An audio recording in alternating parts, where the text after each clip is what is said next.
Dimanche matin, prêt à repartir de Port-la-Nouvelle. Je vais valider un camping-car tout à côté, à 40 km. Le camping-car park de Port-la-Nouvelle. Comment dire, t'as une route là derrière, ici. T'as une route. De l'autre côté là-bas, t'as le train. En fait, le cadre, c'est un parking, quoi. C'est un parking avec une aire de vidange. C'est vraiment pas sympa et ça coûte quand même presque 14 € par nuit.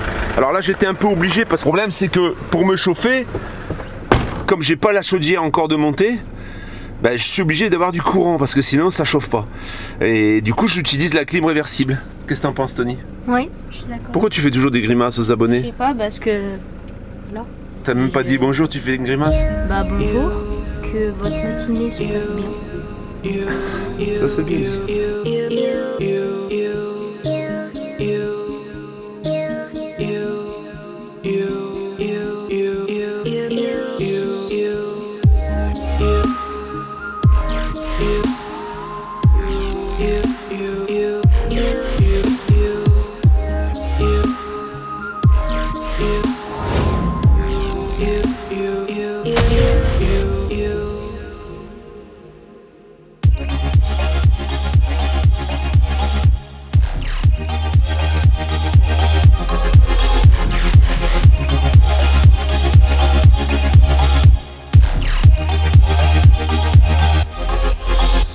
Aujourd'hui, je vais te parler les 5 plus gros avantages en camping-car selon papa. et des 5 plus gros inconvénients selon papa en camping-car.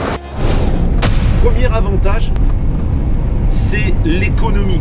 C'est économique en fait, purement économique. En choisissant ce mode de vie sans vraiment aller très loin, comme moi, sans vraiment voyager. Bon, alors en ce moment, je bouge beaucoup, mais on peut pas dire non plus que c'est du voyage. Il y a le côté économique qui est vraiment, par rapport au mode de vie que j'avais avant, qui est super important en fait. Alors le premier point, c'est que déjà, alors c'est vrai qu'il y a des réparations, mais si tu fais le compte même des réparations incluses dans ce mode de vie, tu n'arrives pas au prix d'une vie en maison. Tant au niveau des assurances qu'au niveau des consommations, de tout. En fait, tu es obligé de rentrer dans un moule avec un mode de vie particulier où tu vas faire des économies au niveau de l'eau, tu vas faire des économies au niveau de l'électricité. Si tu as acheté ton camping-car, alors il y en a qui vont me parler d'amortissement, bien sûr, mais ça on en reparlera quand je vais vendre le camping-car, parce que tu vas voir que je ne vais pas perdre d'argent. Tu produis ton électricité la plupart du temps, sauf en hiver. L'eau, l'eau, c'est un coût qui est vraiment modeste.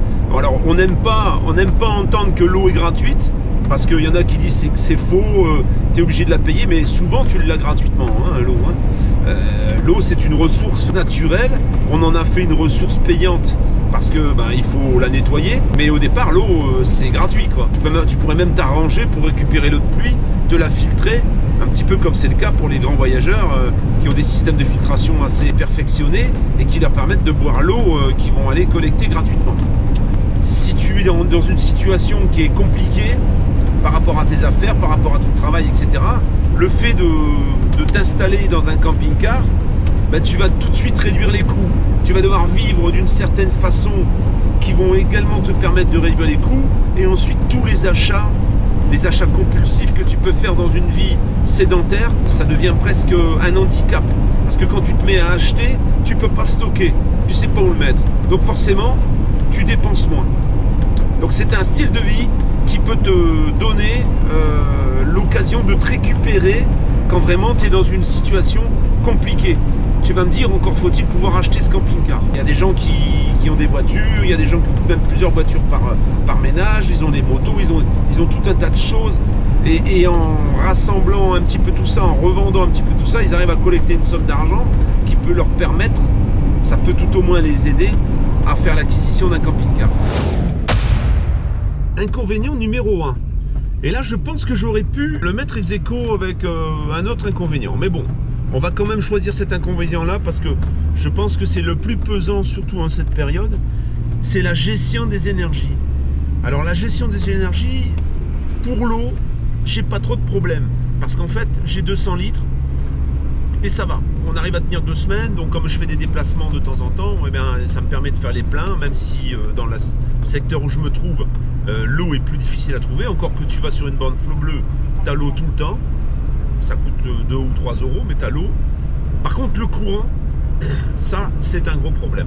Même avec, là tu vois, je suis en train d'expérimenter mes grosses batteries. Donc j'ai 800, presque 850 ampères de batterie.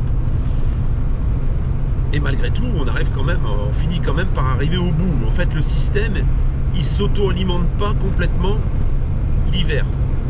Soit dit en passant, je suis resté quasiment 1 mois et 1 semaine sans rouler. Et malgré ça, j'ai pu tenir en courant pendant ces 1 mois et 1 semaine. Mais à quel prix?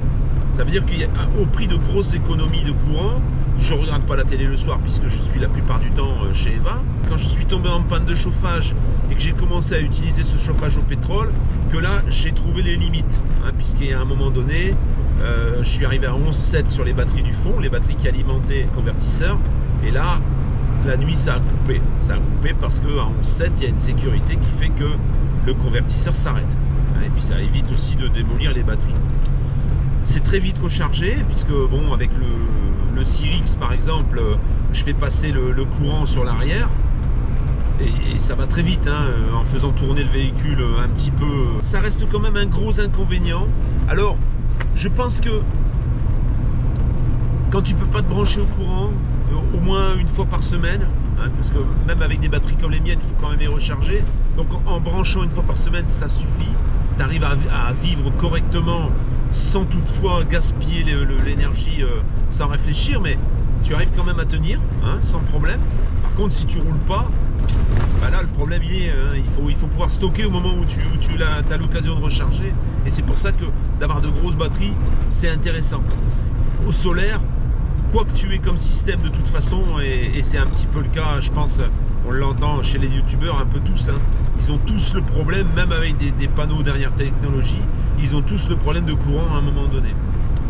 Obligé un peu de réfléchir quelquefois. Alors c'est vrai que quand on voit les consommations, là je regardais le Gasperini parce que je me suis dit tiens, un Gasperini ça pourrait être sympa quand même, mais ça consomme quand même 0,225 grammes à l'heure, donc une bouteille ça détale quand même assez vite.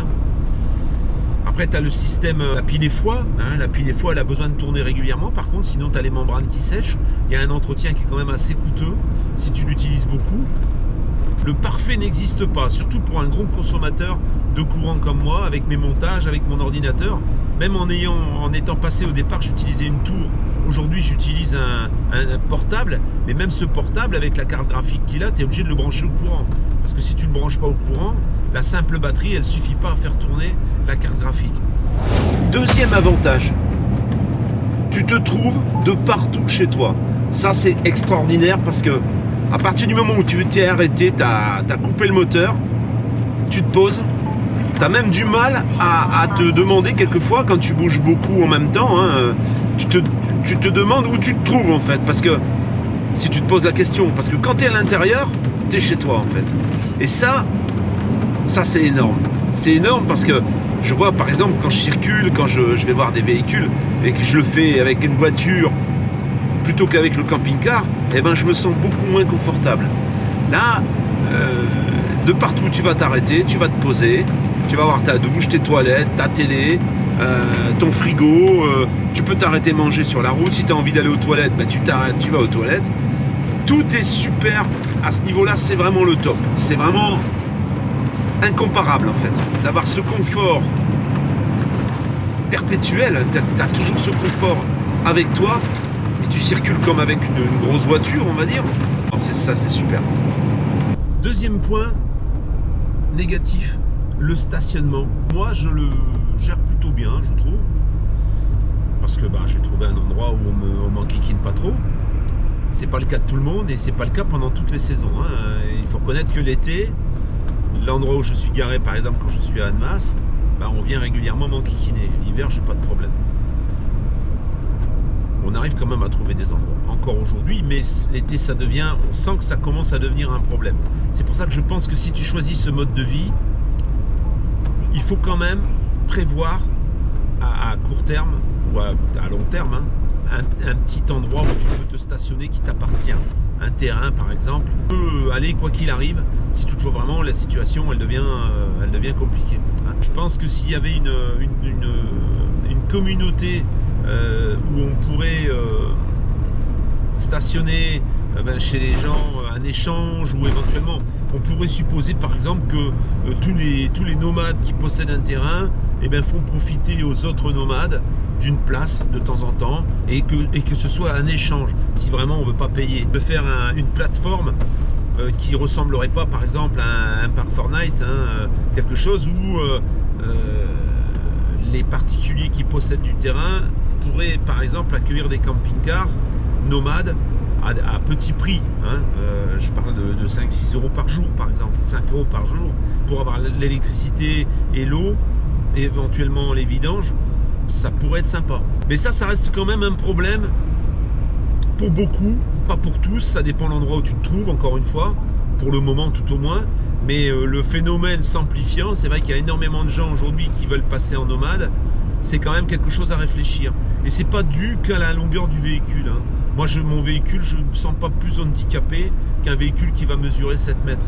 Je pense qu'on se gare un petit peu plus en travers, mais on prend un petit peu plus de place, mais on trouve quand même de la place. C'est pas forcément le véhicule. Un troisième point super positif, c'est la convivialité avec les enfants.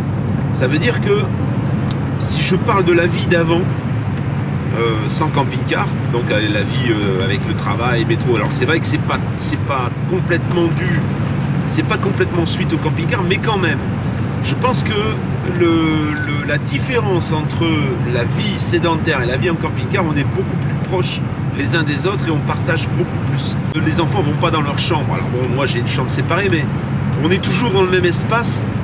Et c'est vrai que c'est franchement sympa. Je pense que j'aurais jamais profité de mes enfants de la même façon si on était resté dans une maison. Ça aurait pas été la même chose. Alors, tout ça c'est à double tranchant. Moi je parle de mon cas particulier parce que mes enfants sont petits et que du coup on n'a pas les problèmes par exemple d'un adolescent qui serait mal de partout, qui ferait des histoires sans arrêt. On n'a pas ce problème. Par exemple, Greg, pour qui on a vendu ce Bussner, ce camping-car, eh bien lui il a eu ce type de problème. Ces adolescents, ça n'a pas collé. Et du coup ça amplifie les problèmes aussi. Donc il faut être réaliste, il ne faut pas se dire nous aujourd'hui on a des problèmes dans la famille, on habite dans une maison et j'ai des problèmes avec mon adolescent ou avec mes enfants, j'ai un manque de communication, c'est toujours assez électrique. Ça va pas forcément s'arranger parce que tu décides de vivre dans un camping-car. Moi je parle vraiment de mon cas particulier où je les ai un week-end par mois et la moitié des vacances. Donc forcément, si c'était à l'année, je pense pas que ça se passerait de la même façon. Le troisième problème, celui qui m'a le plus enquiquiné pendant ces 3 ans, puisque maintenant ça fait quasiment 3 ans que je suis là-dedans, c'est les problèmes à répétition, comme par exemple le chauffage. Ça, alors c'est sûr que c'est pourquoi c'est comme ça, parce que le problème il n'est pas géré au départ, il n'est pas géré correctement, je dirais. Ce chauffage, j'ai pas détecté le problème immédiatement. J'ai remplacé, et à chaque fois ça revenait, tout simplement parce que il est mal posé en fait. Il n'est pas posé au bon endroit et il n'est pas posé correctement selon les prescriptions du constructeur. Et ça, c'est malheureusement, c'est ce que tu vas rencontrer à chaque fois que tu vas acheter un véhicule. Alors il y en a certains qui sont, si tu prends un haut de gamme, tu vas acheter un Niesman ou un Frankia dernier cri, ou je sais pas, un Concorde ou des engins comme ça. Il est vrai que ceux-là sont vraiment réfléchis pour vivre à l'année dedans, puisqu'ils s'adressent à des retraités qui passent une bonne partie de l'année à l'intérieur de leur véhicule. Pour des véhicules qui sont dans des tarifs un peu plus modestes, qui au départ sont pas fabriqués pour ça, et bien forcément l'utilisation de ces systèmes, tu vas forcément arriver à un souci. Je pense qu'il faut prévoir une somme au départ assez importante quand même. Je pense qu'il faut prévoir 5-6 000 euros pour remplacer ces systèmes par des systèmes durables au moment où ça t'arrive. Ce que j'ai pas forcément fait au départ, j'avais pas forcément les moyens de le faire non plus, parce que il est vrai que quand je me suis arrêté, j'ai acheté ce camping-car, j'ai équipé en panneaux, j'ai mis pas mal d'argent dans l'équipement, mais j'ai pas forcément remplacé les problèmes tout de suite, comme par exemple ce système de chauffage Ebers pas cher, qui peut être super, mais qui peut être aussi, quand il est mal posé, un vrai cauchemar. Et quand je lis les forums, je me rends compte qu'il y en a beaucoup qui ont des soucis quand même. Hein. Et c'est assez capricieux. Il aurait fallu tout de suite faire ce qu'il fallait. Quand tu achètes un véhicule et que tu veux y vivre l'année, dans des situations un peu extrêmes, comme par exemple en hiver à -5 ou -10, il faut que tu réfléchisses à ça en même temps que l'achat. Peut-être qu'il faut faire tout de suite l'équipement, mettre tout de suite l'équipement, le chauffage, le deuxième chauffage éventuellement, de secours, pour pallier au problème au moment où ça t'arrive. Parce qu'au moment où ça t'arrive, c'est quand même très pénalisant. Hein. Moi j'ai la chance d'avoir Eva à côté, je peux aller prendre la douche là-bas, mais si j'avais pas Eva à côté, je serais obligé d'aller courir, me brancher au courant, pour pouvoir avoir au moins le chauffage, sans avoir l'eau chaude. Donc c'est assez enquiquinant. Le quatrième avantage, et non des moindres, alors ça c'est pareil, c'est vraiment en fonction de ma situation, mais je pense qu'il y en a énormément qui vont être prochainement et qui sont même peut-être déjà dans cette situation. Ça a été pour moi comme une protection par rapport à ma situation d'entrepreneur qui devait s'arrêter. Le fait d'être dans un camping-car, tu coupes un peu la menace des poursuites, surtout des huissiers qui veulent recouvrir l'argent que tu dois éventuellement. Et là, ça te permet de pouvoir battre en retraite sans être atteint, en fait. On ne peut pas venir frapper à ta porte pour dire, dis donc, tu payes ton truc là. J'ai arrêté ma société en mai 2018. Ça suivait donc une séparation avec la maman de Tony et Alice. Donc forcément, il y a eu pas mal de problèmes par rapport à ça. J'ai dû faire appel aux banques à un moment où ma société elle tournait bien. Et ces banques-là, j'ai dû signer des cautions. Et ces cautions-là, au moment où la société elle s'est arrêtée, au moment où je l'ai arrêtée, moi j'ai pas attendu qu'on me mette en liquidation judiciaire. J'ai déposé le bilan moi-même. Et du coup, je devais de l'argent. Le fait de m'être installé dans ce camping-car, voilà, t'es mobile en fait. T'es mobile, tu reçois ton courrier au courrier des voyageurs, et ça te permet de cloisonner un peu tout ça pour éviter de sombrer. Parce que le problème, c'est que quand tu arrêtes une société et puis que tu termines un peu à l'agonie, tu as toute la menace derrière. Parce que le système, il est fait comme ça. On te menace, en fait. Et on passe son temps à te menacer. Donc c'est très très difficile de te reconstruire et de planifier quelque chose, un plan en fait, une projection, quand tu as les menaces perpétuelles. Alors voilà, ça je dirais que c'est un avantage. Je pense même que je l'aurais mis en premier il y a quelques mois. Aujourd'hui, bon, les choses elles ont évolué heureusement, mais c'est vrai que ça a été vraiment la possibilité de se récupérer soi-même. Et ça, je pense que c'est important. Quatrième problème, et là ça ne concerne pas que la vie en camping-car, ça concerne aussi la vie nomade, avec pas d'adresse fixe, hein, une adresse au courrier des voyageurs. Quand tu n'as plus d'adresse, tu veux par exemple ouvrir, là dernièrement, il y a quelques temps, j'ai voulu faire un Sush. Tu sais, Sush, les forfaits, il faisait 200 gigas pour je sais plus combien, pour pas cher. Donc je me suis dit, tiens, je vais essayer Sush. On refusait. L'adresse du courrier des voyageurs refusée, les adresses que tu vas donner, si c'est pas, t'as pas des factures à ton nom, eh ben tu as des problèmes. Pour ouvrir un compte, c'est pareil. Alors pour ouvrir des comptes, comme je l'ai fait moi, il n'y a pas de souci. Mais pour aller ouvrir un compte, par exemple à la Poste, j'ai essayé à la Poste, là, leur compte en ligne, là, refusé. Donc ça, il faut le prévoir avant de décider. Et après, t'as plus trop moyen de changer, quoi. Tu décides avant d'opter pour tes forfaits téléphoniques, hein, et il faut choisir les bons tout de suite. Il faut choisir également la bonne banque ou les bonnes banques. Et après, tu considères que c'est mort. Hein, ça va être très compliqué.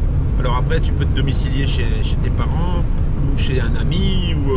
Et là, tout devient différent. Mais encore une fois, si tu décides de te domicilier chez une connaissance, il va peut-être se retrouver avec dans son foyer fiscal une personne de plus. Donc c'est assez difficilement gérable. Et ça, il n'y a rien qui est prévu pour ça. Hein.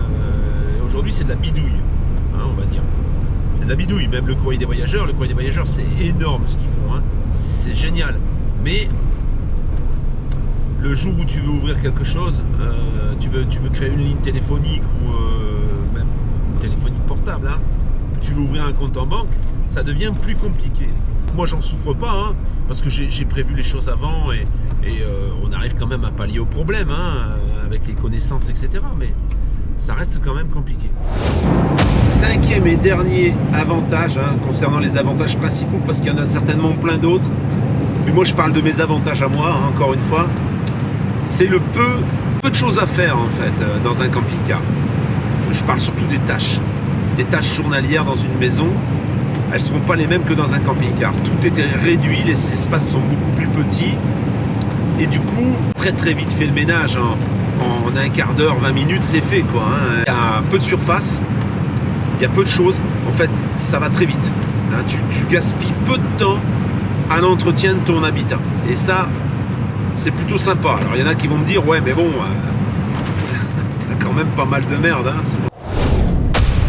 Le dernier inconvénient important, parce qu'il y en a plein d'autres également, hein, selon moi, bien sûr, toujours, hein, selon ma situation, quand tu décides de quitter ton camping-car pour une période déterminée, si par exemple tu décides de partir 2 semaines, tu prends l'avion et puis tu t'en vas à Bali, par exemple, hein, ou ailleurs, tu laisses ton camping-car. Et là, le problème il est là, c'est que dedans tu as toute ta vie, en fait, c'est toute ta vie ce camping-car, parce que c'est ta maison.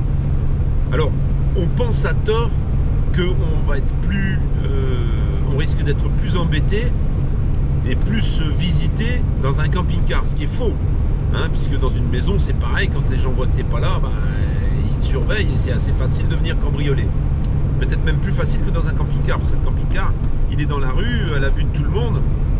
Tu prends peut-être plus de risques avec une maison. Mais bon, on a quand même une sensation d'insécurité à ce niveau-là. Au moment où tu laisses ton camping-car et que tu décides de partir, même dormir ailleurs, hein, même pour quelques nuits, eh ben t'es pas tranquille en fait. Il y a des gardiennages, mais souvent les gardiennages, tu les fais sur des périodes longues. Hein, tu es obligé de, par exemple, tu vas payer 60 ou 70 euros, mais sur 1 an. Et d'aller payer un gardiennage pour 2 semaines par an, ou 4 semaines par an parce que tu as envie de partir. En fait, le camping-car, ça ne veut pas dire que tu es en camping-car et que tu es obligé de tout faire en camping-car. Tu peux aussi décider de voyager. Tu es en constante questionnement, tu te dis zut, si on me l'ouvre, et on me casse ci, et si je suis pas là, il n'y a personne pour surveiller. Et tout ça, c'est un souci. On va pas dire que c'est justifié, mais je dirais juste que c'est un souci. C'est la grosse différence avec une maison où on partirait un peu plus confiant. C'est peut-être pas justifié non plus, hein, parce que tu vois ce qui se passe, hein, les cambriolages de maison, il y en a beaucoup plus proportionnellement, hein, ça c'est des statistiques. Il y a beaucoup plus de maisons qui se font visiter que de camping-cars. J'espère que cette vidéo t'a plu et que ça va t'éclairer un petit peu sur la façon dont on vit et qu'est-ce qu'on a comme problème. Moi, je pense que c'est important. Ouais. Et toi, Alice, c'est important? Je trouve que c'est important parce que aussi il faut prendre du soin du camping-car et il faut Avant de se lancer, il faut savoir. Avant de se lancer, il faut savoir ce qu'on veut faire. Il faut déjà avoir un permis.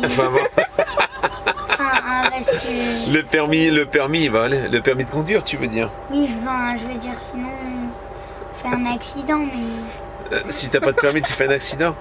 Ouais. Sinon, tu fais un accident? Bah, bon. peut-être. Mais... On va essayer. Nous, on a le permis, ça va, on n'est pas trop concernés, mais c'est pas bête. Ce que tu dis, c'est vrai. Bon, la famille, on te dit donc à vendredi. On te souhaite en attendant, hein, on se verra pas avant le réveillon, donc on te souhaite de bonnes fêtes, un bon réveillon de Noël.